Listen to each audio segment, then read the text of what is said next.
একটা মহামারী চলছে, এটাই শেষ নয়। যারা স্ক্যারোলজিক্যাল বিষয়গুলো নিয়ে পড়াশোনা করে, ইলমু আখিরুজ্জামান নিয়ে, তারা বলতে পারবে যে এগুলো বায়ো ওয়েপেন্স আস্তে আস্তে আস্তে আস্তে আসবে আরো পৃথিবীতে। এমনকি ইয়াজুজ আর মাজুজ যখন আসবে, তারাও এরকম মহামারী দিয়ে ধ্বংস হবে, ভাইরাস দিয়ে ধ্বংস হবে। হাদিস এসেছে। এই হাদিসগুলো কে চর্চা করে? তো হতে পারে আগামী বছর কেউ বেঁচে নাও থাকতে পারে। আর বিশ্ব এখন যে জায়গায় দাঁড়িয়ে আছে, যে কোনো সময় নিউক্লিয়ার যুদ্ধ হতে পারে। বিশ্বের একটা অংশ চাচ্ছে, দে লাস্টিং ফর ওয়ার্স, মানে একটা অংশ চাচ্ছে যে নিউক্লিয়ার যুদ্ধ শুরু হোক। 1962 সালে তারা চেষ্টা করেছিল, 1914 সালে একবার চেষ্টা করেছে, 1947-এর দিকে একবার চেষ্টা করেছে। আস্তে আস্তে মানব জাতিকে এগিয়ে নিয়েছে যুদ্ধের দিকে, এবং ওদের স্বার্থ তারা হাসিল করেছে, প্যালেস্টাইন দখল করেছে। তারা চাচ্ছে বিশ্বে ম্যাসাকার হোক, কারণ একটা ম্যাসাকার না হলে নতুন কোনো রুলিং স্টেট আসে না। প্রথম বিশ্বযুদ্ধের পরে একটা কান্ট্রি এসেছে সারা বিশ্বকে শাসন করতে, তার নাম ব্রিটেন। তার আগে জার্মানির দাপট ছিল। দ্বিতীয় বিশ্বযুদ্ধের পর ব্রিটেন সরে গেছে, তার জায়গায় এসেছে ইউএসএ, নতুন রুলিং স্টেট। আর তৃতীয়টা যখন হবে, তখন আরও একটা কান্ট্রি বের হয়ে আসবে। আমার মত, সে হচ্ছে ইসরায়েল, এবং সে এই বিশ্বকে শাসন করবে। বিশ্বের অবস্থা এখন এমন, যে কোনো মুহূর্তে নিউক্লিয়ার ওয়ার হতে পারে। আমরা চাই না হোক, কিন্তু হতে পারে। আর নবী সাল্লাল্লাহু আলাইহি ওয়াসাল্লাম বলেছেন আখিরুজ জামানে হারাজ বাড়তে থাকবে। সাহাবীরা বলেন হারাজ কি? নবীজি বললেন হারাজ মানে যুদ্ধ বিগ্রহ, হত্যাকাণ্ড, খালি হত্যাকাণ্ড হত্যাকাণ্ড। একটা বলি, একটা শোনেন। রাজকুমার তার স্ত্রীকে নিয়ে হাঁটছেন, 1914 সাল গ্রীষ্মকাল, জুন জুলাই মাসের দিকে রাস্তায় হাঁটছেন। হঠাৎ আতর্কিত একটা হামলা হলো, দুজন ডেড। হাঁটছিলেন অস্ট্রিয়া হাঙ্গেরির মধ্যে। অস্ট্রিয়া হাঙ্গেরি একটা কান্ট্রি, সেখানে হাঁটছিলেন। তার পাশের কান্ট্রিকে অস্ট্রিয়া হাঙ্গেরি থ্রেট দিল, 14 দিনের মধ্যে যদি খুনের বিচার না হয়, তাহলে তোমাকে আমি হামলা চালাবো। এবার রাশিয়া বলছে, অস্ট্রিয়া হাঙ্গেরি যদি তুমি পাশের এই প্রতিবেশীকে হামলা চালাও, আমরা চুপ করে বসে থাকবো না, আমরা তোমার বিরুদ্ধে যুদ্ধ ঘোষণা করব। 14 দিনের মাথায় অস্ট্রিয়া হাঙ্গেরি হামলা করলো, রাশিয়া চুপ করে বসে থাকলো না, সে এসে যুদ্ধে যোগ দিল। এবার জার্মানি বলছে, অস্ট্রিয়া হাঙ্গেরি আমার মিত্র, এত বড় সাহস, আমার মিত্রর গায়ে হাত দাও, এখন থেকে আমি যুদ্ধে। ও যুদ্ধ নেমে আসছে, মেসাকার যুদ্ধ। এই পাশ থেকে, বাম দিক থেকে ফ্রান্স বলছে, রাশিয়া আমার বন্ধু, এত বড় সাহস, জার্মানি তোমার, রাশিয়ার বিরুদ্ধে যুদ্ধে যাও, আমি তোমার বিরুদ্ধে আছি। জার্মানি এখানে, এদিক দিয়ে ফ্রান্স, এদিক দিয়ে রাশিয়া, এখানে অস্ট্রিয়া হাঙ্গেরি, এখানে একটা প্রতিবেশী কান্ট্রি। যুদ্ধ শুরু হয়ে গেল। যুদ্ধ চলছে চলছে চলছে, এমনও দিন গেছে একদিনের মধ্যে 50,000 মানুষ মারা গেছে। একদিনের মধ্যে পারমাণবিক বোমা ফেলা হয়নি, এমনি গুলি দিয়েই একদিনের মধ্যে 50,000।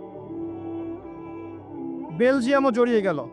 পরে এদিকে আছে সমুদ্র, এদিকে আছে ব্রিটেন। ব্রিটেন ফ্রান্সের মিত্র, সে বলল যে আমার মিত্রকে এত বড় আঘাত, আমি চুপ করে বসে থাকবো না। সে চলে আসলো তার নেভাল পোর্ট নিয়ে, ও যুদ্ধে অংশ নিয়ে নিল। শেষমেশ এদিক থেকে আমেরিকাও যোগ দিল। ম্যাসাকার অবস্থা। এই যুদ্ধে আবার অটোমান এম্পায়ার যারা ছিল, এরা আবার জার্মানির পক্ষ নিল। এতে করে অটোমান এম্পায়ারদের যে খেলাফত ছিল, এটা নষ্ট হয়ে গেল, মুসলিম উম্মাহ বিভক্ত হয়ে গেল। একটা ঘটনাকে কেন্দ্র করে, ওই যে রাজকুমার আর তার স্ত্রীকে হত্যা করা, 5 থেকে 6 বছরের ব্যবধানে 3 থেকে 4 কোটি মানুষ মারা গেছে। 5 থেকে 6 বছরের ব্যবধানে 3 থেকে 4 কোটি মানুষ মারা গেছে। এটা প্রথম বিশ্বযুদ্ধের সংক্ষিপ্ত ইতিহাস। কি বুঝলেন? নবীর হাদিস, শেষ জামানে হারাজ বাড়বে, হারাজ, হত্যাকাণ্ড বাড়তে থাকবে। যে মারবে সে জানবে না কেন মারলাম, আর যে মরবে সে জানবে না কেন মরলাম। ইউরোপিয়ান সিভিলাইজেশন এখন বলে এটা ছিল ইউরোপের সুইসাইড, আত্মহত্যা। ওরা নিজেরাও বোঝেনি কি জন্য যুদ্ধে গেছে। এই রেসটা কাটে নাই। জার্মানি অনেক ল্যান্ড হারিয়ে ফেললো, শেষমেশ পরাজিত হলো। আস্তে আস্তে আস্তে আস্তে ওখানে হিটলার, সে চিন্তা করতে থাকলো আমার ল্যান্ডগুলো ফিরে পেতে হবে। সে প্ল্যান করতে থাকলো, নিজের নাৎসি পার্টি ঘোষণা করলো। নিজের ভিতরে সংস্কার করলো। 100 জন মেম্বার নিয়ে একটা পলিটিক্যাল পার্টি খুলেছিল, 100 জন মেম্বার নিয়ে। এবং সে খুব চমৎকার ভাষণ দিতে পারত, এত চমৎকার স্পিচ দিতে পারত যে জনগণ শুনলেই বিমোহিত হয়ে পড়ত। সে জনগণকে মেন্টালি জাতীয়তাবাদের দিকে নিয়ে আসতে শুরু করলো। এক পর্যায়ে জেল খাটলো, জেলের মধ্যে বই লিখলো, এই বইটা ভাইরাল হয়ে গেল, সবাই সেই বইটা পড়লো। জেল থেকে মুক্ত হলো, পলিটিক্যাল পার্টির সাথে একটা মিলিটারি অ্যালায়েন্স তৈরি করলো। প্রথম ওয়ার্ল্ড ওয়ারে যারা ওই ইয়াতে ছিল, সামরিক বাহিনীতে ছিল, এদেরকে খুঁজে খুঁজে বের করতে শুরু করলো, একটা পার্টি ফর্ম করলো। এক পর্যায়ে বিদ্রোহ করে ক্ষমতায় গিয়েছে। তার ইন্সপিরেশন ছিল ইতালির মুসোলিনি। ইতালিও তখন এভাবে ক্ষমতায় ছিল, মুসোলিনি ওইটা দেখে দেখে সেও ক্ষমতায় গিয়েছে। যাওয়ার পরে সে আরও মিলিটারি অ্যালায়েন্স ফর্ম করতে থাকলো, সে অর্থনীতি সমৃদ্ধ করতে থাকলো, প্রশাসনিক ক্ষমতা বাড়াতে থাকলো, অস্ত্রশস্ত্র বাড়াতে থাকলো, ভিতরে ভিতরে কাজ করতে থাকলো। এক পর্যায়ে সে ওই হারানো জমিগুলো যেগুলো প্রথম বিশ্বযুদ্ধে হারিয়েছে ওগুলো সিজ করতে লাগলো, যুদ্ধ ঘোষণা করলো, কেড়ে নিতে শুরু, আবার পুনরুদ্ধার করতে লাগলো। উদ্ধার করতে করতে করতে করতে যখন দেখে যে ব্রিটেন ফ্রান্স কেউ কিছু বলে না, সে পোল্যান্ডকে আক্রমণ করলো। পোল্যান্ড, কিন্তু পোল্যান্ড ছিল ব্রিটেন এবং ফ্রান্সের মিত্র। এবার আর ব্রিটেন ফ্রান্স বসে থাকলো না, আমার মিত্রকে আক্রমণ করেছো, এবার তারা জার্মানির বিরুদ্ধে যুদ্ধ ঘোষণা করলো। আবার আস্তে আস্তে অনেকগুলো কান্ট্রি জড়িয়ে পড়লো, ইউএসএ, ব্রিটেন, এদিকে ফ্রান্স, আপনার জার্মানি, আপনার রাশিয়া, সোভিয়েত, সবাই জড়িয়ে পড়ল। ইভেন জাপান পর্যন্ত জড়িয়ে পড়লো। জাপান, এই যুদ্ধ শেষ হলো এমন একটা অবস্থায় যে ইউএসএ গিয়ে জাপানের হিরোশিমা নাগাসাকিতে দুটো বোম মারলো। লিটল বয়, ফ্যাট ম্যান, দুইটা বোমে দুটা শহর শেষ। জাপান সারেন্ডার করলো, জার্মানি সারেন্ডার করলো, দ্বিতীয় ওয়ার্ল্ড ওয়ার শেষ। এরপর থেকে ইউনাইটেড নেশনস ফর্ম হয়েছে, IMF, ওয়ার্ল্ড ব্যাংক, হাবিজাবি যা যা দেখছেন, WHO, সব এরপর থেকে, এর আগে ছিল না। এবং এই সময়টুকুর মধ্যে ইসরায়েল আস্তে আস্তে আস্তে আস্তে নিজের কাজ শেষ করে ফেললো, সে দখল করে ফেললো প্যালেস্টাইন। আস্তে আস্তে আস্তে তার টেরিটরি বাড়ালো। এরপর আরও 4-5টা যুদ্ধ হলো আরবদের সাথে, প্রত্যেকটাতে সে যুদ্ধে জয়লাভ করলো। এখন সে ওয়ার্ল্ডের রুলিং স্টেট। আপনাকে হারাজ দেখাচ্ছে, হারাজ কিভাবে রক্তপাত দিয়ে এই বিশ্ব এগিয়ে গেছে। সামনে যেটা হবে বা যদি হয়, এটা আরো ভয়ঙ্কর হবে, এটা হবে আরো বেশি ভয়ঙ্কর। এবং আমাদের ধারণা, আই থিঙ্ক ওয়ার্ল্ডের 1/3 মানুষ মারা যেতে পারে যদি হয়। আসেন, যে কথাটা বলতে গিয়ে এই কথাগুলো বললাম, চোখ কান খোলা রেখে চলতে হয়, সময় হাতে বেশি নাই। ইলমে আখিরুজ্জামানের সাইনগুলো এখন প্রকাশিত হচ্ছে। কে জানে আগামী রমাদান আমরা কেউ বেঁচে নাও থাকতে পারি, মহামারী দিয়ে নষ্ট হয়ে যেতে পারি, অন্য কোনো ভাবে ধ্বংস হতে পারি, স্বাভাবিক মওত হতে পারে। অতএব এই রমাদানটাকে কাজে লাগাতে হবে। আগে কিভাবে লাগাবেন আমি কয়েকটা পয়েন্টস বলছি, এই জায়গা থেকে মনোযোগ দেন। ইতিহাস বলে কি মাথা এলোমেলো করে দিয়েছে নাকি? হিস্ট্রি পড়বেন, ইতিহাস পড়বেন প্রিয় ভাই। কোরআনের, এই যে কোরআন দেখছেন আমার হাতে, আল কোরআন, একে 3 ভাগে ভাগ করা যায়। একটা অংশে আপনি পাবেন হুকুম আহকাম, আল্লাহ পাক বলেছেন কি করতে হবে কি করতে হবে না, হুকুম আহকাম। একটা অংশ জুড়ে আছে তাওহীদ, আল্লাহ পাকের একত্ববাদ। আর একটা অংশ জুড়ে আছে ইতিহাস, নূহ আলাইহিস সালামের ইতিহাস, আদ জাতির ইতিহাস, সামুদ জাতি, ইব্রাহিম, মুসা আলাইহিস সালাম, ঈসা আলাইহিস সালাম, শুআয়ব, আপনার ইউনুস, যুলকারনাইন, সব ইতিহাস। কোরআন ইতিহাস দিয়ে ভর্তি। পুরো বিশ্বের ইতিহাসটা পড়েন এবং ইসলামের ইতিহাসটা পড়েন, আপনি একটা জিনিসই ফাইন্ড আউট করতে পারবেন। আমি ফাইন্ড আউট করছি একটা জিনিস, একটা, ওনলি ওয়ান। সেটা হচ্ছে যে আল্লাহ পাক কখনো জালেমদেরকে সহ্য করেননি। যখনই যে জুলুম করেছে, আল্লাহ পাক একটা নির্দিষ্ট সময় পর্যন্ত অবকাশ দিয়েছেন, অবকাশ। এরপরে এর চেয়ে বড় জালেমকে এর উপর চাপিয়ে দিয়ে তাকে ধ্বংস করে দিয়েছে। আপনাকে জিজ্ঞাসা করি, যদি জাপানে যে বোম পড়েছিল 2টা, ওদের কি দোষ ছিল? কি দোষ ছিল? জাপান একটা নিরীহ কান্ট্রি মনে হয় না?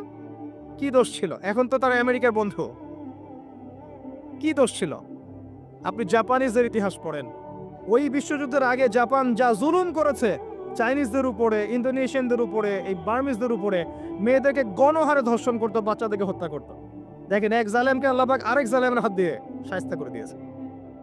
আল্লাহ সুন্নাহ, আল্লাহ পাক যে এত কৌশলী, ওয়ামাকারু ওয়ামাকারাল্লাহ ওয়াল্লাহু খায়রুল মাকিরিন, তারা কৌশল করে, আল্লাহ, তারা ষড়যন্ত্র করে, আল্লাহ কৌশল করেন। আল্লাহ পাক শ্রেষ্ঠ কৌশলী। হিস্ট্রি পড়েন, আপনি বুঝতে পারবেন যে জুলুমের কোনো স্থায়িত্ব নেই পৃথিবীতে। আল্লাহ পাক আমাদের সবাইকে বোঝার তৌফিক দান করুন এবং কোরআন সুন্নাহকে কাজে লাগিয়ে বাকি বিষয়গুলো জ্ঞান অর্জন করার তৌফিক দান করুন। এটাও শেষ জামানা হাদিসে আছে, কি নাই আসলে। শেষ জামানে এক শ্রেণীর মানুষ বের হবে যারা হবে সাকিল, একদম উড়িওয়ালা, ঠেস দিয়ে বসে থাকবে আরাম করে এবং বলবে যে কোরআনে যা আছে আমি তাই মানি, হাদিসটা আমি মানি না। এখনকার কিছু তথাকথিত আশেখা রসুলের মতো হতে যায় না, যাদের ভুঁড়ির জ্বালায় চেয়ারে বসতে পারে না, এই কাজ করতে যায় না। এটা মুসলিমদের শোভা পায় না। আমরা পরিশ্রমী জাতি, কর্মঠ জাতি, আমাদের এইসব শোভা পায় না। একটা কাজ করার চেষ্টা করতে পারি, অজু যখন ভেঙে যায়, টয়লেট করলেন অজু ভেঙে গেল, সাথে সাথে হালকা করে অজু করে ফেলার চেষ্টা করে না, সবসময় পবিত্র থাকার চেষ্টা করে। বেলাল আল হাবাশী নাম শুনেছেন? রাদিয়াল্লাহু আনহু। নবী সাল্লাল্লাহু আলাইহি ওয়াসাল্লাম বলছেন, আমি যখনই জান্নাতে গিয়েছি বেলাল তোমার পায়ের শব্দ শুনেছি। সুবহানাল্লাহ। যেই বেলালকে উত্তপ্ত মরুভূমিতে শুইয়ে নির্যাতন করা হচ্ছে, সেই বেলাল বলছেন আহাদুন আহাদ, সেই বেলাল রাদিয়াল্লাহু আনহুর নামে শানে সূরা নাজিল হচ্ছে কুল হুয়াল্লাহু আহাদ। ওই বেলাল রাদিয়াল্লাহু আনহুকে নবী সাল্লাল্লাহু আলাইহি ওয়াসাল্লাম বলছেন, যখনই জান্নাতে যাই তোমার পায়ের আওয়াজ শুনি, তুমি কি এমন আমল করো যার কারণে এই মর্যাদা তোমার? বেলাল রাদিয়াল্লাহু আনহু বলছেন, আমি তো স্পেশাল তেমন কোনো আমল করি না, আপনারা যা করেন আমিও তাই করি, তবে আমার যখনই ওযু ভেঙে যায় আমি ওযু করি, আর আমি ওই ওযু দিয়ে 2 রাকাত নামাজ পড়ি। এটাকে তাহিয়াতুল ওযুর নামাজ বলে। রমজান মাসে করার চেষ্টা করি, আল্লাহ পাক তৌফিক দান করুন। আমরা অনেকে মসজিদে যাই, থাপ করে বসে পড়ি, করি না এই কাজটা? মসজিদে গিয়েছি, থাপ করে আগে বসে পড়ি। মসজিদে গিয়ে 2 রাকাত নামাজ পড়ে বসা সুন্নত। মিনিমাম 2 রাকাত নামাজ পড়ে বসলে আপনি তাহিয়াতুল মসজিদের নেকি অর্জন করলেন, মসজিদের হকটা আদায় করলেন। ওই জায়গা আপনার জন্য সেজদার সাক্ষী থাকলো, কিয়ামতের মাঠে আপনার পক্ষে সাক্ষী দেবেন ইনশাআল্লাহ। এই সুন্নাহগুলো আমরা চর্চা করার চেষ্টা করি। দাড়িটা ছেড়ে দেন, এটা একমাত্র ভিজিবল সুন্নাত, দৃশ্যমান সুন্নাত, যেটা আপনার সাথে কবরে যাবে। যখন কাফন দেওয়া হবে তখন দেখা যাবে না আমার সাথে আর কোন কোন সুন্নাহ আছে, এই একটা সুন্নতই দেখা যাবে আমার সাথে কবরে যাচ্ছে। কথা কি বুঝতে পারছেন? আর এটাকে আমরা এখন যত পারি মেয়ে হওয়ার চেষ্টা করছি। নবীজি বলেছিলেন শেষ জামানায় ছেলেরা মেয়েদের পোশাক পরবে, মেয়েরা ছেলেদের পোশাক পরবে। দেখবেন মেয়েরা এখন ফর্মাল পোশাক পরছে, জিন্সের গেঞ্জি পরে ঘুরছে, আর ছেলেরা ক্লিন শেভড। ছেলেরা মেয়েদের মতো গাল বানাচ্ছে। আর কোন সাইনের জন্য অপেক্ষা করছেন? নবীজি বলেছিলেন উঁচু উঁচু বিল্ডিং নির্মাণের প্রতিযোগিতা করা হবে। একবার এয়ারে ঢাকার কাছাকাছি আসবেন, এয়ারে তো সফর করেছেন আপনারা অনেকেই, যখন এয়ার ফ্লাই করে টেক অফ করে বা ল্যান্ড করে যখন ঢাকার কাছাকাছি, তখন উপর থেকে আপনি ঢাকাকে দেখবেন। কেন বলেছি this is the city of Akhiruzzaman? কেন বলেছি? নবীজি বলেছেন কিয়ামতের 2টা মেজর সাইন, 2টার মধ্যে একটা হচ্ছে আনতারাল হুফাতাল আওরাতাল আলাতা রিয়াশাইয়া তাতাওয়ালুনা ফিল বুনিয়ান। যখন সমাজের দরিদ্র শ্রেণীর মানুষেরা, যাদের পায়ে স্যান্ডেল ছিল না, গায়ে কাপড় ছিল না, এরা উঁচু উঁচু বিল্ডিং নির্মাণের প্রতিযোগিতা করতে থাকবে, ফান্তাজিরিস সাআ, তখন কিয়ামতের অপেক্ষা করতে থাকবে। আজকে থেকে 100 বছর আগে ছিল এগুলা? 200 বছর আগে ছিল?